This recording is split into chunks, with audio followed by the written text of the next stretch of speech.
all about what's next. Go to financialsurvivalnetwork.com and sign up for your free weekly newsletter. You'll also get 3 free reports. The Financial Survival Network. It's all about what's next.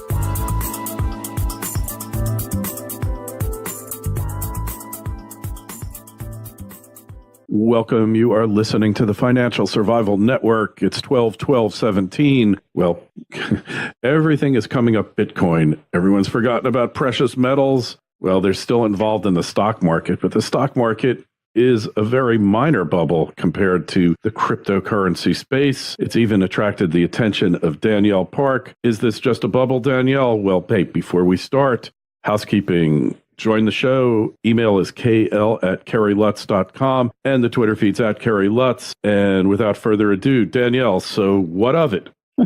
Well, it's a complex topic, I think. I think that there is, obviously the evolution of blockchain and a borderless virtual currency makes sense in the context of a world that is, heavily online today and largely unbanked. Something like 3/4 of the world population doesn't have access to banking, but nearly 80% of it is online and mostly via smartphones in developing countries.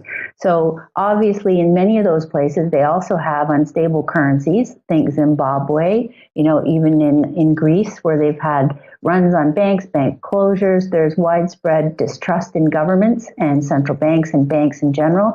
These factors are all legitimate motivations for wanting to get funds away from the control of a corrupt banking system, frankly, which has lost the trust, deservedly so, of the masses since the financial crisis first erupted in 2008.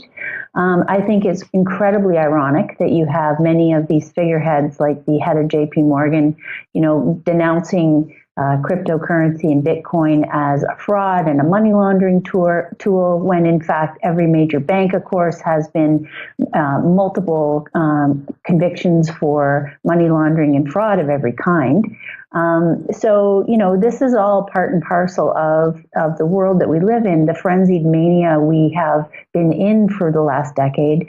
It also strikes me that it is the model was first developed, let's face it, by the central banks of the world, who since 2008 have been literally creating credits out of thin air, getting Treasury to issue debt and moving the cash through and then giving it to corporations who've been buying back their own shares, all these digital entries, which have pumped up the value of assets without any commensurate increase in income, revenue, wages, the things that matter. So yeah, I think it's I think there's a legitimate theme here, which indeed will continue, no doubt. But I think that there is no question that risk has gone straight up with price. And when I read things like in the news of late about people buying cryptos on credit cards, taking out loans against their house, I mean, this is, as I call it, financially suicidal behavior writ large.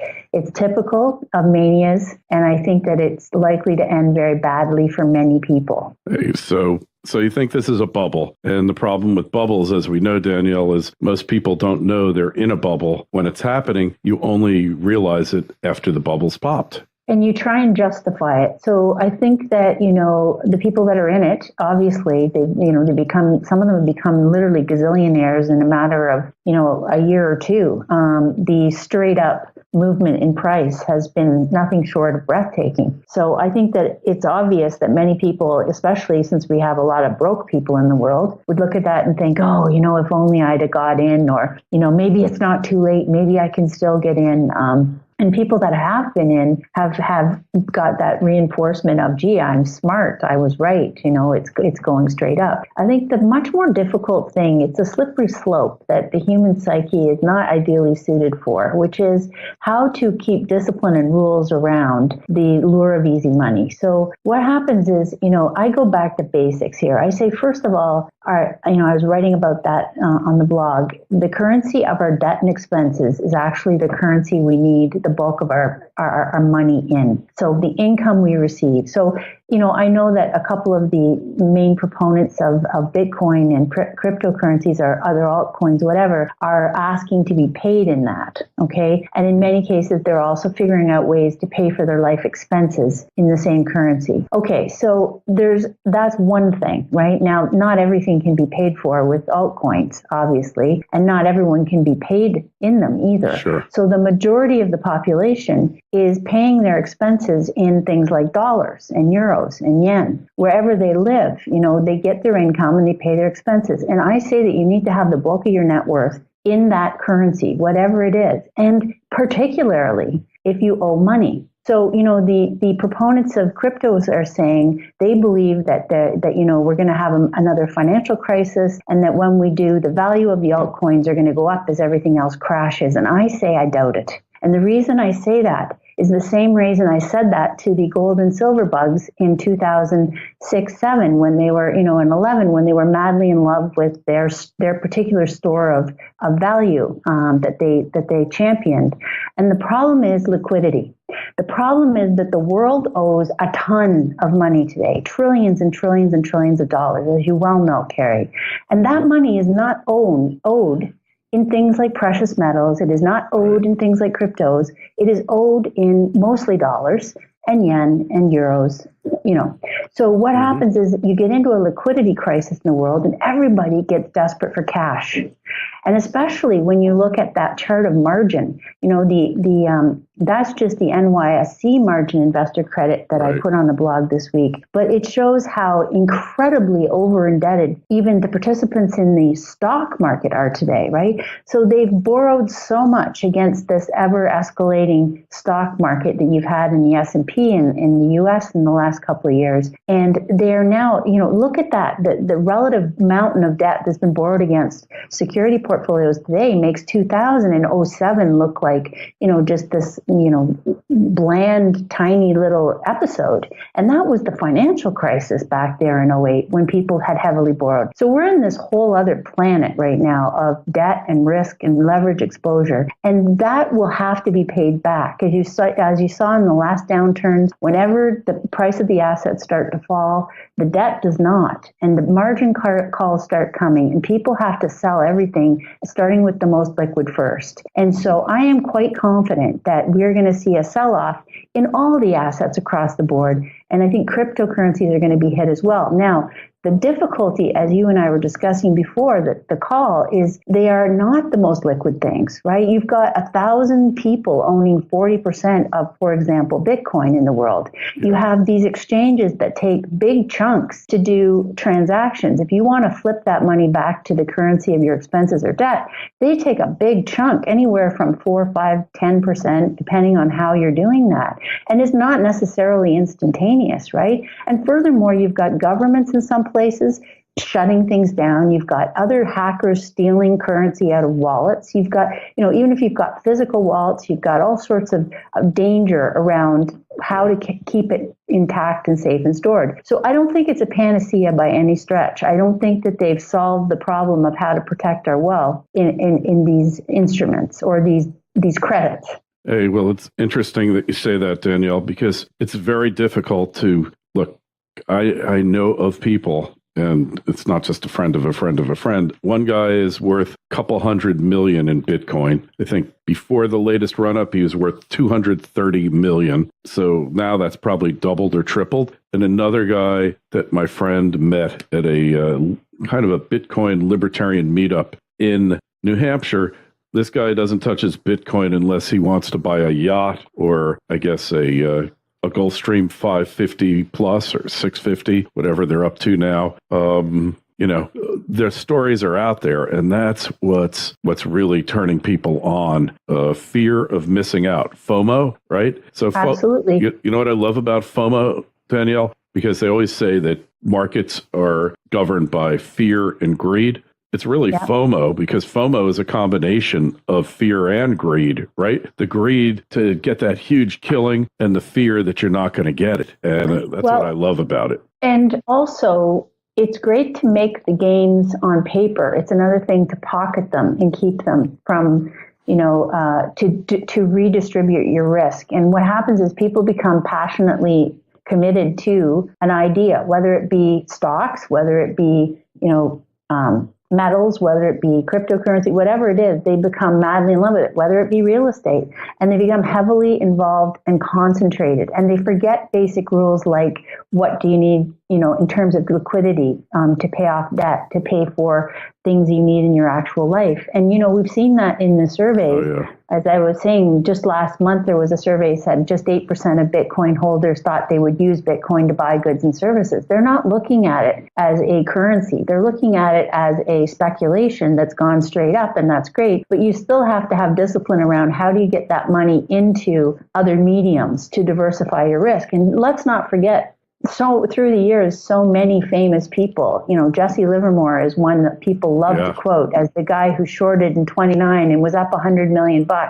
He lost his fortune twice and committed suicide in the end because that speculative fervor, that obsessive compulsive, mania that overtakes your brain when you win. It's like sitting at the slot machines. Once you've won a lot of times, it's literally a brain chemistry event that makes it more and more difficult for you to rein in and control and cut your gains and take your cash.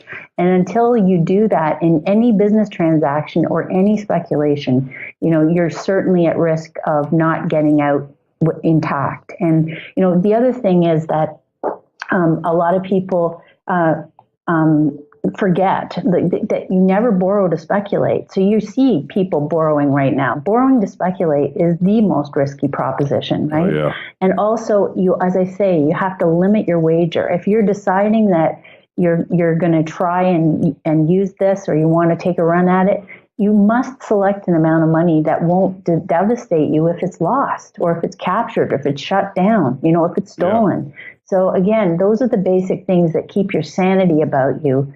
And listen, whatever age group, whatever, whether you're heavily educated or not in this field, that animal brain, that lizard brain is susceptible to great danger in these conditions.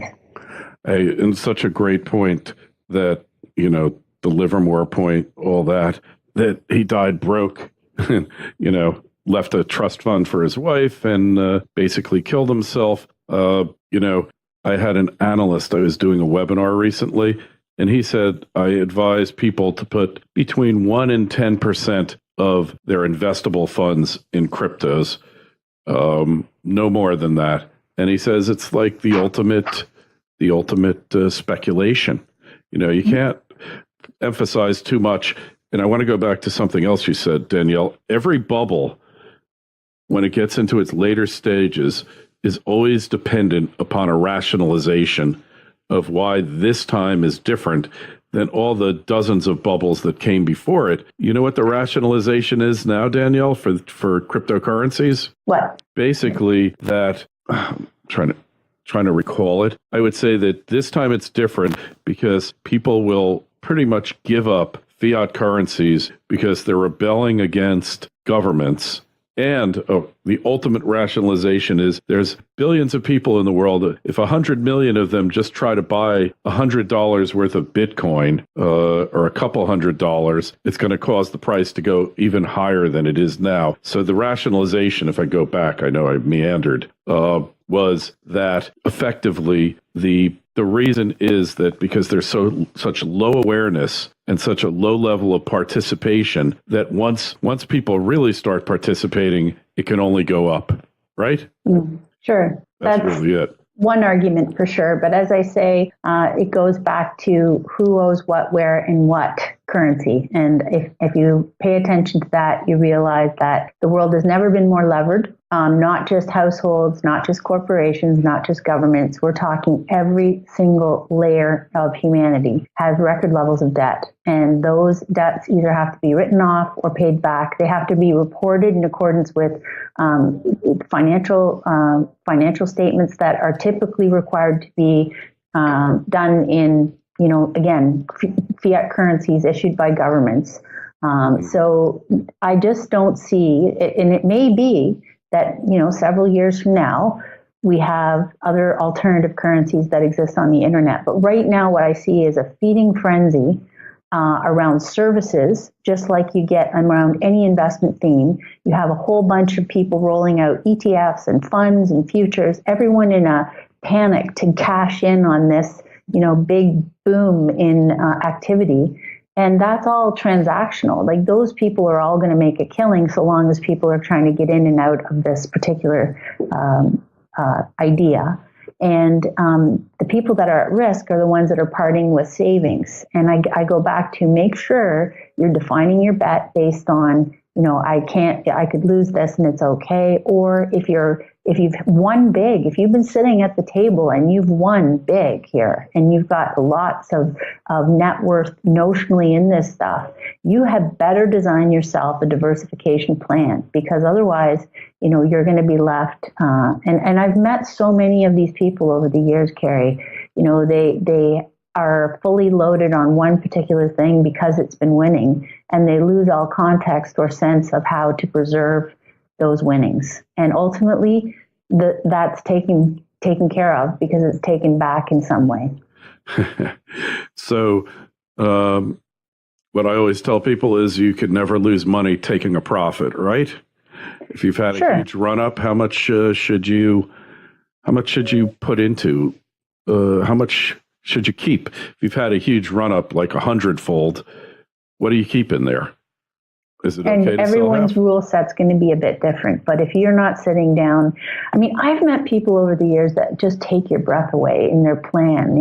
They've got everything in 2 tech stocks, or they've got everything in one silver company. Or, I've met people who own, shares of a junior mining or anything like that that's gone up a fortune. That they would have millions of dollars in it. And they'd tell me they'd be building a house. And I would say, well, you've set aside the money for the house, right?